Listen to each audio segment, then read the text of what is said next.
Morning ਬੇਟਾ। ਅੱਜ ਦਾ ਜਿਹੜਾ ਸਾਡਾ ਲੈਕਚਰ ਹੈ ਉਹ distance, displacement, speed and velocity ਇਹ ਨਾਲ ਰਿਲੇਟਡ ਹੈ। ਤਾਂ ਸਭ ਤੋਂ ਪਹਿਲਾਂ ਆਪਾਂ ਡਿਸਟੈਂਸ ਬਾਰੇ ਡਿਸਕਸ ਕਰਾਂਗੇ।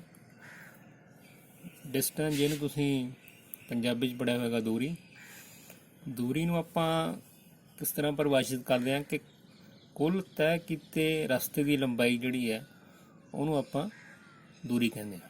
ਸੋ ਡਿਸਟੈਂਸ ਸਾਡੇ ਕੋਲ ਆ ਗਈ। It is the total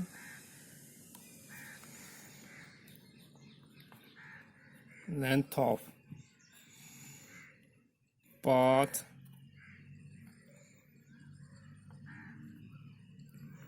traveled by the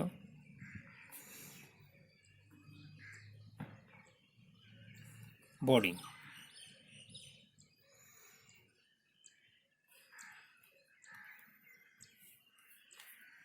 ਉਦਾਹਰਨ ਦੇ ਲਈ ਸਾਡੇ ਕੋਲ ਪੁਆਇੰਟ A ਹੈ, ਇੱਧਰ ਸਾਡੇ ਕੋਲ ਪੁਆਇੰਟ ਹੈ B।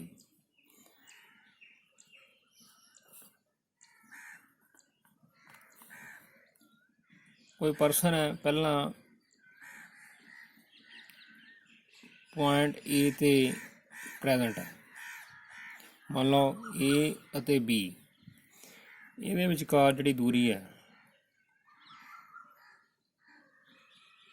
ਉਹ ਹੈ 50 ਮੀਟਰ। ਕੋਈ ਪਰਸਨ ਹੈ, ਉਹ ਪੁਆਇੰਟ A ਤੋਂ ਚੱਲਣਾ ਸ਼ੁਰੂ ਕਰਦਾ, ਪੁਆਇੰਟ A ਤੋਂ ਚੱਲਦਾ ਹੋਇਆ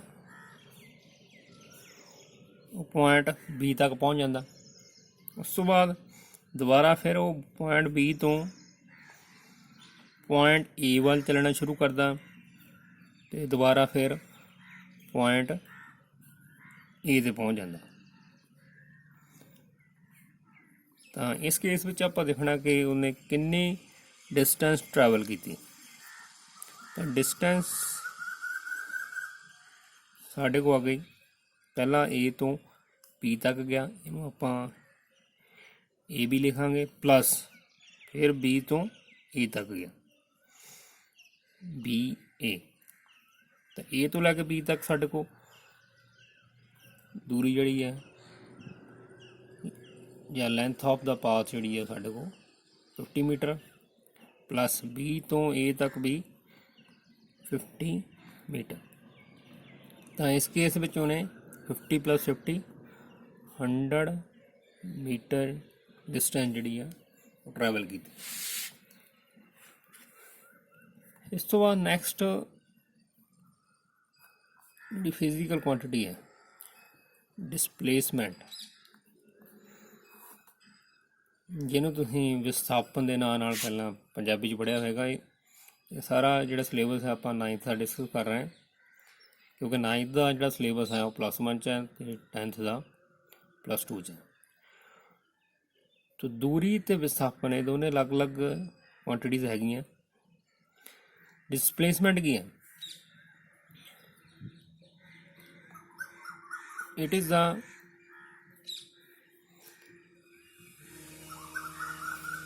length of path between initial point and final point। ਸ਼ੁਰੂਆਤੀ ਬਿੰਦੂ ਅਤੇ ਅੰਤਿਮ ਬਿੰਦੂ ਦੇ ਵਿਚਕਾਰ ਜਿਹੜਾ ਰਸਤਾ ਹੈ ਉਹਦੀ ਲੰਬਾਈ ਨੂੰ ਆਪਾਂ ਡਿਸਪਲੇਸਮੈਂਟ ਜਾਂ ਵਿਸਥਾਪਨ ਕਹਿੰਦੇ ਹਾਂ। ਹੁਣ ਇਹਦੀ ਵੀ ਆਪਾਂ ਐਗਜ਼ਾਮਪਲ ਡਿਸਕਸ ਕਰਾਂਗੇ। ਫੋਰ ਐਗਜ਼ਾਮਪਲ, ਇਹ ਪੁਆਇੰਟ ਸਾਡੇ ਕੋਲ A ਹੈ, ਇੱਧਰ ਪੁਆਇੰਟ ਸਾਡੇ ਕੋਲ B ਹੈ। ਜਾਂ ਇਹ ਪੁਆਇੰਟ ਜਿਹੜਾ ਇਹਨੂੰ ਆਪਾਂ ਕੰਸੀਡਰ ਕਰ ਲੈਂਦੇ ਹਾਂ ਹੁਸ਼ਿਆਰਪੁਰ ਤੇ ਬੀ ਨੂੰ ਆਪਾਂ ਲੁਧਿਆਣਾ ਕੰਸੀਡਰ ਕਰਦੇ ਹਾਂ। ਤਾਂ ਮੰਨ ਲਓ ਹੁਸ਼ਿਆਰਪੁਰ ਅਤੇ ਲੁਧਿਆਣਾ, ਇਹਦੇ ਵਿਚਕਾਰ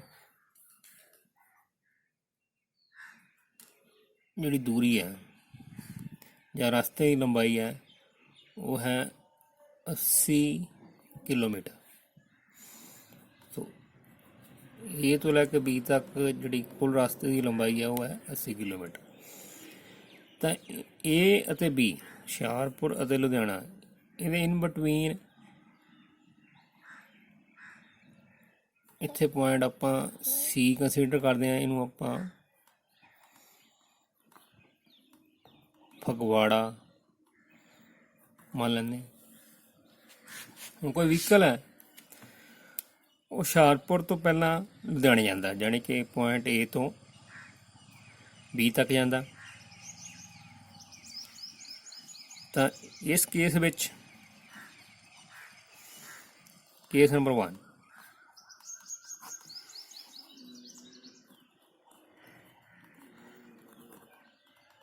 ਹੁਸ਼ਿਆਰਪੁਰ ਟੂ ਲੁਧਿਆਣਾ। ਤਾਂ ਇਸ ਕੇਸ ਵਿੱਚ ਡਿਸਟੈਂਸ ਜਿਹੜੀ ਆ ਉਹ ਸਾਡੇ ਕੋਲ ਆ ਗਈ ਏ ਤੋਂ ਲੈ ਕੇ ਬੀ ਤੱਕ, ਹੁਸ਼ਿਆਰਪੁਰ ਟੂ ਲੁਧਿਆਣਾ, ਉਹ ਹੈ 80 ਕਿਲੋਮੀਟਰ। ਤਾਂ ਡਿਸਪਲੇਸਮੈਂਟ ਜਿਹੜੀ ਆ, ਹੁਣ ਦੇਖੋ ਸਾਡਾ ਇਨੀਸ਼ੀਅਲ ਪੁਆਇੰਟ ਜਿਹੜਾ ਏ ਹੈ ਤੇ ਫਾਈਨਲ ਬੀ ਹੈ। ਏ ਤੋਂ ਲੈ ਕੇ ਬੀ ਤੱਕ ਜਿਹੜੀ ਰਸਤੇ ਦੀ ਲੰਬਾਈ ਹੈ ਉਹ ਹੈ 80 ਕਿਲੋਮੀਟਰ। ਤਾਂ ਡਿਸਪਲੇਸਮੈਂਟ ਜਿਹੜੀ ਆ ਉਹ ਆ ਗਈ 80 ਕਿਲੋਮੀਟਰ, 80 ਕਿਲੋਮੀਟਰ। ਕੇਸ ਨੰਬਰ 2,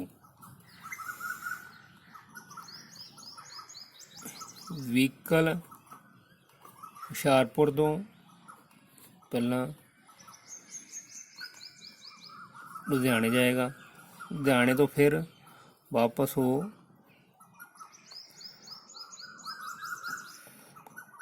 ਫਗਵਾੜੇ ਆ ਗਿਆ। ਵਹੀਕਲ ਏ ਪੁਆਇੰਟ ਤੋਂ ਬੀ ਤੱਕ ਗਿਆ, ਬੀ ਤੋਂ ਫਿਰ ਉਹ ਸੀ ਤੱਕ ਆ ਗਿਆ। ਤਾਂ ਇਸ ਕੇਸ ਵਿੱਚ ਆਪਾਂ ਡਿਸਟੈਂਸ ਤੇ ਡਿਸਪਲੇਸਮੈਂਟ ਦੋਨੇ ਫਾਈਂਡ ਕਰਨੀ ਆ। ਤਾਂ ਡਿਸਟੈਂਸ ਸਾਡੇ ਕੋਲ ਆ ਗਈ ਹੁਸ਼ਿਆਰਪੁਰ ਤੋਂ ਪਹਿਲਾਂ ਲੁਧਿਆਣੇ ਏ ਬੀ, ਉਸ ਤੋਂ ਬਾਅਦ ਵਹੀਕਲ ਜਿਹੜਾ ਲੁਧਿਆਣੇ ਤੋਂ ਫਗਵਾੜੇ ਆਇਆ, ਜਾਣੀ ਕਿ ਬੀ ਤੋਂ ਸੀ। ਹੁਣ ਦੇਖੋ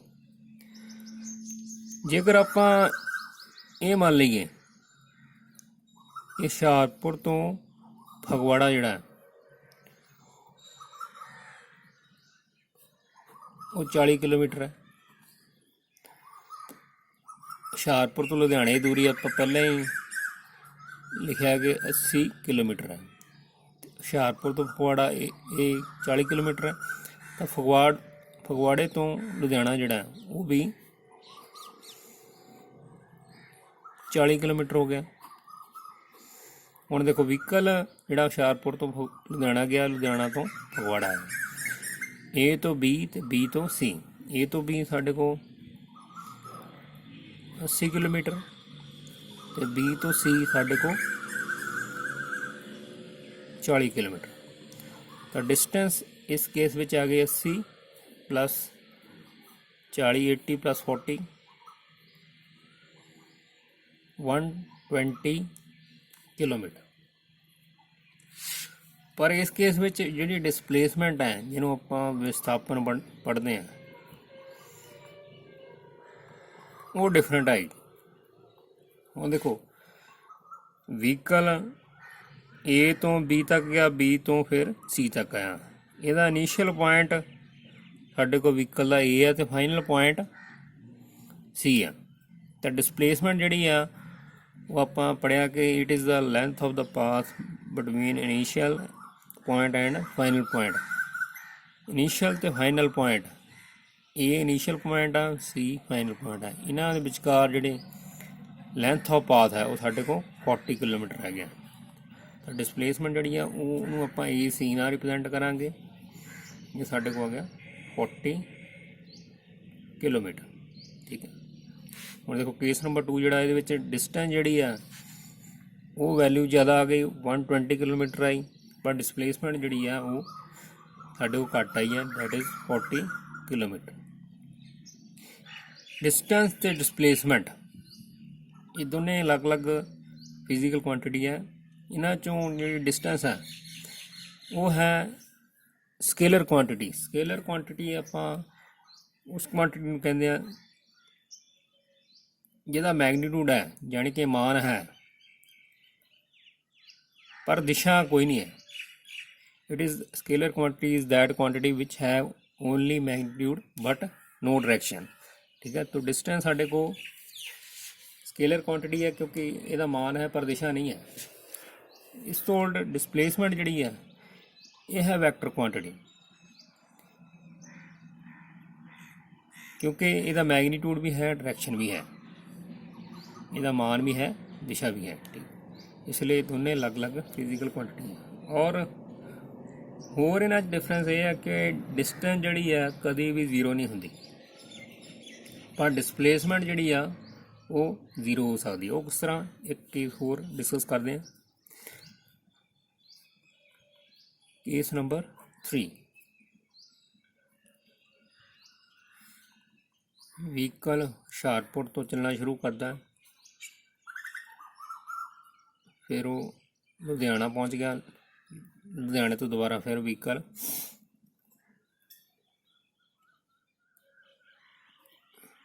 ਹੁਸ਼ਿਆਰਪੁਰ ਆ ਗਿਆ।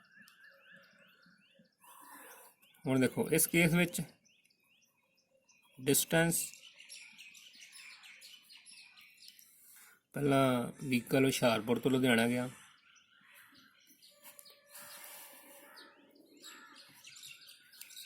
ਏ ਤੋਂ ਬੀ, ए बी, फिर लुधियाने तो हुशियारपुर आया, ये है बी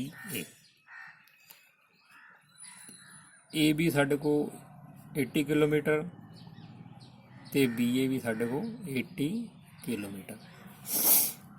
इन्होंने दोनों प्लस कर दईए तो साढ़े को 160 किलोमीटर जी है डिस्टेंस आ गई।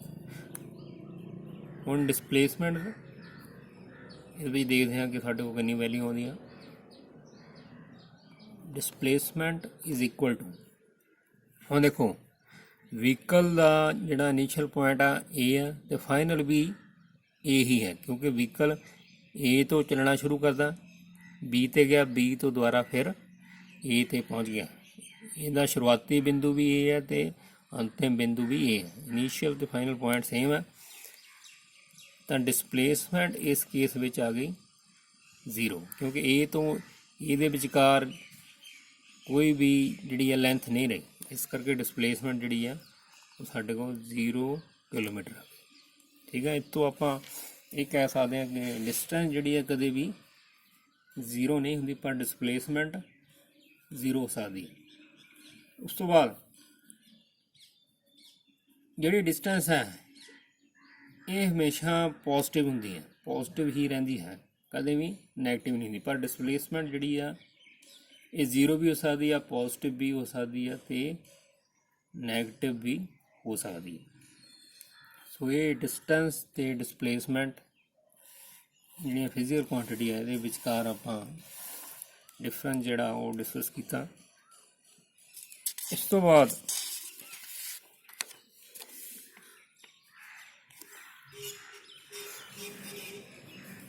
आप स्पीड ते वेलोसिटी ये बारे डिस्कस करांगे। स्पीड जिन्हों आप कहते हैं चाल, चाल की तय की दूरी बटा लग्या समा।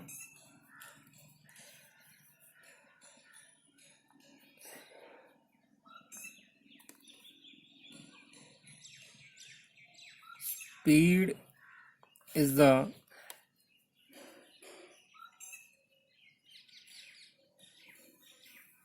ratio of distance and time. तो स्पीड ਲਈ ਸਾਡੇ ਕੋਲ ਫਿਜ਼ੀਕਲ ਫਾਰਮੂਲਾ ਆ ਗਿਆ डिस्टेंस ओवर टाइम। स्पीड ਜਿਹੜੀ ਹੈ ਇਹ ਵੀ ਸਕੇਲਰ ਕੁਆਂਟੀਟੀ ਹੈ, ਕਿਉਂਕਿ डिस्टेंस ਜਿਹੜੀ ਆ ਇਹ ਸਾਡੇ ਕੋਲ ਸਕੇਲਰ ਕੁਆਂਟੀਟੀ ਹੈ, ਇਸ ਕਰਕੇ ਸਪੀਡ ਵੀ ਸਕੇਲਰ ਕੁਆਂਟੀਟੀ ਹੈ। ਮੀਨਸ ਇਹਦਾ ਮੈਗਨੀਟਿਊਡ ਹੈ ਪਰ ਡਾਇਰੈਕਸ਼ਨ ਕੋਈ ਨਹੀਂ ਹੈ। ਇਹਦੇ ਜਿਹੜੇ ਯੂਨਿਟ ਹੈ ਸਪੀਡ ਨੂੰ ਜਿਹਦੇ ਵਿੱਚ ਆਪਾਂ ਮੇਜਰ ਕਰਦੇ ਹਾਂ, ਜੇਕਰ डिस्टेंस ਸਾਡੇ ਕੋਲ ਕਿਲੋਮੀਟਰ 'ਚ ਹੈ ਔਰ ਟਾਈਮ ਸਾਡੇ ਕੋਲ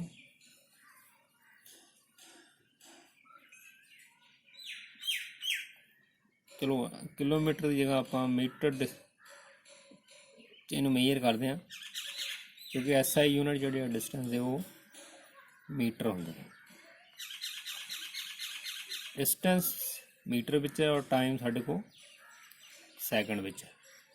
ਤਾਂ ਸਪੀਡ ਦੇ ਯੂਨਿਟ ਜਿਹੜੇ ਆ ਗਏ ਸਾਡੇ ਕੋਲ ਮੀਟਰ ਪਰ ਸੈਕਿੰਡ, ਇਹ ਇਹਦੇ SI ਯੂਨਿਟ ਹੈ। ਔਰ ਜਿਸ ਤਰ੍ਹਾਂ ਆਪਾਂ ਪਹਿਲਾਂ ਪੜ੍ਹਿਆ ਕਿ ਡਿਸਟੈਂਸ ਜਿਹੜੀ ਆ ਉਹ ਕਦੇ ਵੀ ਜ਼ੀਰੋ ਨਹੀਂ ਹੁੰਦੀ, ਇਸੇ ਤਰ੍ਹਾਂ ਸਪੀਡ ਜਿਹੜੀ ਹੈ ਉਹ ਵੀ ਕਦੀ ਜ਼ੀਰੋ ਨਹੀਂ ਹੁੰਦੀ, ਇਹ ਵੀ ਸਕੇਲਰ ਕੁਆਂਟੀਟੀ ਹੈ। ਨੈਕਸਟ ਸਾਡੇ ਕੋਲ ਹੈ velocity.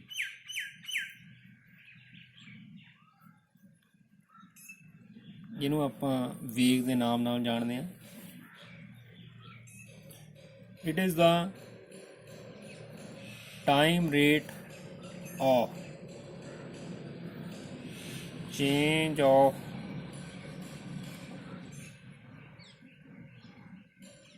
displacement, or it is the ratio of displacement and time।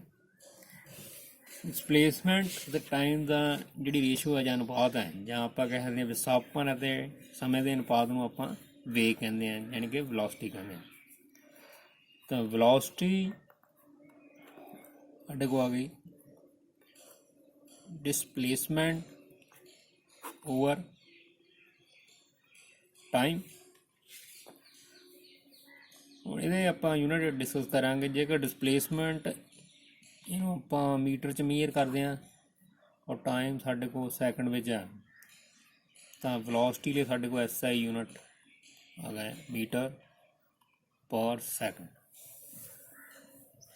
ਔਰ ਪਹਿਲਾਂ ਆਪਾਂ ਪੜ੍ਹਿਆ ਕਿ ਡਿਸਪਲੇਸਮੈਂਟ ਜਿਹੜੀ ਆ ਜ਼ੀਰੋ ਸਕਦੀ ਹੈ। ਜੇਕਰ ਡਿਸਪਲੇਸਮੈਂਟ ਜ਼ੀਰੋ ਸਕਦੀ ਤਾਂ ਵੈਲੋਸਿਟੀ ਵੀ ਜ਼ੀਰੋ ਹੋ ਸਕਦੀ ਹੈ। ਤੁਸੀਂ ਜੇ 2 ਵੀਲਰ ਹੈ ਉਹਦੇ ਉੱਪਰ ਸਪੀਡੋਮੀਟਰ ਲੱਗਿਆ ਦੇਖਿਆ ਹੋਵੇਗਾ, ਤਾਂ 2 ਵੀਲਰ ਦੇ ਉੱਪਰ ਜਿਹੜਾ ਮੀਟਰ ਹੈ ਉਹ ਸਪੀਡ ਮੇਜਰ ਕਰਦਾ, ਵੈਲੋਸਿਟੀ ਮੇਜਰ ਨਹੀਂ ਕਰਦਾ, ਕਿਉਂਕਿ ਵਹੀਕਲ ਜਿਹੜਾ ਹਮੇਸ਼ਾ ਸਟ੍ਰੇਟ ਲਾਈਨ 'ਚ ਨਹੀਂ ਜਾਂਦਾ।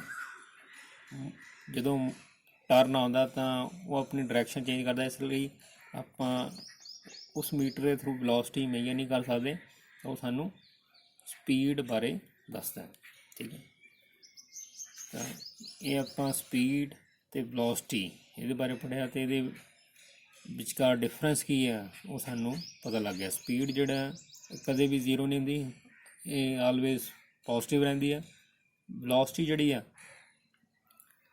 ਉਹ ਪੋਜ਼ੀਟਿਵ ਹੋ ਸਕਦੀ ਹੈ ਅਤੇ ਜ਼ੀਰੋ ਵੀ ਸਕਦੀ ਹੈ, ਅਤੇ ਦੋਨਾਂ ਦੇ SI ਯੂਨਿਟ ਜਿਹੜੇ ਸੇਮ ਆ, that is metre per second. So ਇਹ ਅੱਜ ਦਾ ਲੈਕਚਰ ਸੀਗਾ। ਆਈ ਹੋਪ ਇਹ ਅੱਜ ਦਾ ਲੈਕਚਰ ਤੁਹਾਨੂੰ ਚੰਗੀ ਤਰ੍ਹਾਂ ਸਮਝ ਆ ਗਿਆ ਹੋਵੇਗਾ। ਫਿਰ ਵੀ ਜੇ ਕਿਸੇ ਨੂੰ ਕੋਈ ਡਾਊਟ ਹੈ ਤਾਂ ਮੈਨੂੰ ਤੁਸੀਂ ਮੈਸੇਜ ਕਰ ਸਕਦੇ ਹੋ। ਥੈਂਕ ਯੂ ਬੇਟਾ।